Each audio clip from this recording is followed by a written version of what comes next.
Assalamualaikum warahmatullahi sadayana kiwari abdi bade nyarita ngaenaan salah sahiji pahlawan anu asana ti Tasikmalaya nyaeta Haji Zainal Mustofa. Anjeunna lahir di Kampung Baga di Singaparna tahun 1888. Ti alit anjeunna geus kacida taat kana ajaran Islam sarta jadi guru ngajarkeun santri di pesantren.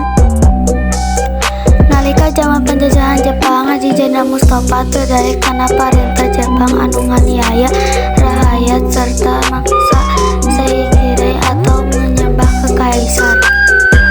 Anjeunna wani ngalawan pika ngajaga akidah jeung harga diri bangsa. Dina tahun 1944, anjeunna ditangkap ku tentara Jepang jeung dihukum mati di Jakarta tanggal 25 Oktober 1944.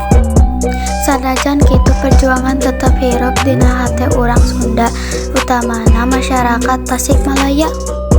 Haji Zainal Mustofa hiji pahlawan anu jadi contoh kesatiaan, wani jeung iman anu kuat.